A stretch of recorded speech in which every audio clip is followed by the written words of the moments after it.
अमृतधारा जलप्रपात छत्तीसगढ़ राज्य के मनेनगढ़ चिरमिरी भरतपुर जिले में स्थित है। संपूर्ण भारत में प्राकृतिक सौंदर्य के लिए जाना जाता है। इस जिले को प्रकृति ने अपनी अमूल्य निधियों से सजाया और संवारा है। यहाँ चारों ओर प्रकृति के मनोरम दृश्य बिखरे पड़े हैं।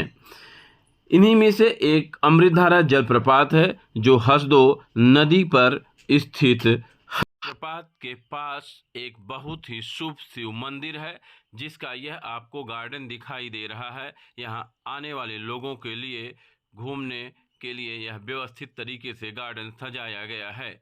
यह शिव मंदिर कोरिया रियासत के राजा रामानुज प्रताप सिंह देव ने 1936 में महाशिवरात्रि के अवसर पर मेले का आयोजन की शुरुआत करवाया था, जो आज पर्यंत तक चलता है और दूर दूर से श्रद्धालु आते हैं और महाशिवरात्रि में मेले के आयोजन में शामिल होते हैं। शिव मंदिर से कुछ ही दूरी पर अमृतधारा जलप्रपात हसदेव नदी पर स्थित है। हम पहुंचे हैं मौके पर मनेनगढ़ चिरमिरी भरतपुर जिले के हसदेव नदी पर स्थित अमृतधारा जलप्रपात, जो कि पूरे भारतवर्ष में यह जाना जाता है।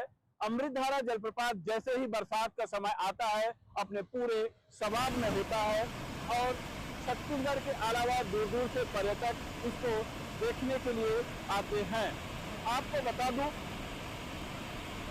कोरिया रियासत के राजा रामानुज प्रताप सिंह देव 1936 में अमृतधारा जलप्रपात के पास स्थित प्राचीन मंदिर में महाशिवरात्रि के अवसर पर मेले की शुरुआत किए थे।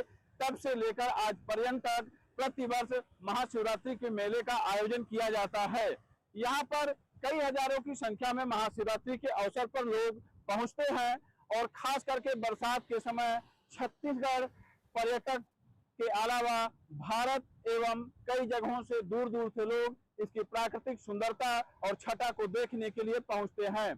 छत्तीसगढ़ सरकार की ओर से पर्यटन विभाग की तरफ से फरवरी माह में प्रतिवर्ष यहाँ पर मेले का आयोजन किया जाता है, ताकि अमृतधारा जलप्रपात, अमृतधारा पर्यटक स्थल को बढ़ावा मिल सके और उस सांस्कृतिक कार्यक्रम में छत्तीसगढ़ के अलावा कई अन्य राज्यों के कलाकार, अन्य विधा के लोग यहाँ पर आते हैं और अमृतधारा महोत्सव में शामिल होते हैं।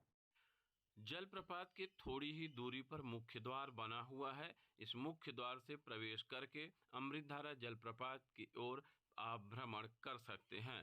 थोड़ी ही दूर चलने के बाद आपको स्पष्ट तौर पर यहाँ एक आवश्यक सूचना पटल दिखाई देगा, जिसमें लिखा हुआ है सेल्फी लेना पूर्णतः प्रतिबंधित है।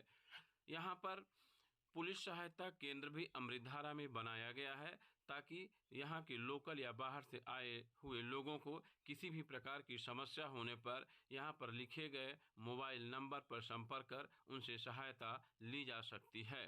पुलिस सहायता केंद्र में समय समय पर पुलिस गश्ती भी करती है और सूचना भी दी जाती है। अमृतधारा जलप्रपात के किनारे बने हुए यह लगभग आधे किलोमीटर का पट बरसात के समय किसी भी आकस्मिक समय में बरसात का जब बढ़ाव होता है तो पानी बाढ़ के रूप में आता है। यहाँ बहुत सुरक्षित तरीके से आपको रहना होगा और ध्यान देकर यहाँ पर घूमना पड़ेगा, क्योंकि वाटरफॉल के पास, झरना के पास सेल्फी लेना तो मना ही है और धारा 144 लगा होने का बोर्ड है। यहाँ पर्यटकों की स्वयं की जिम्मेदारी है कि अपनी सुरक्षा वह कैसे करेंगे। अपनी सुरक्षा के लिए स्वयं जागरूक होना पड़ेगा। जिला प्रशासन की ओर से भी एहतियात बरते जाते हैं। अमृतधारा का यह मुख्य पट है, जहां बरसात के दिनों में ऊपर हिस्से में पूरी तरह शबाब में रहता है।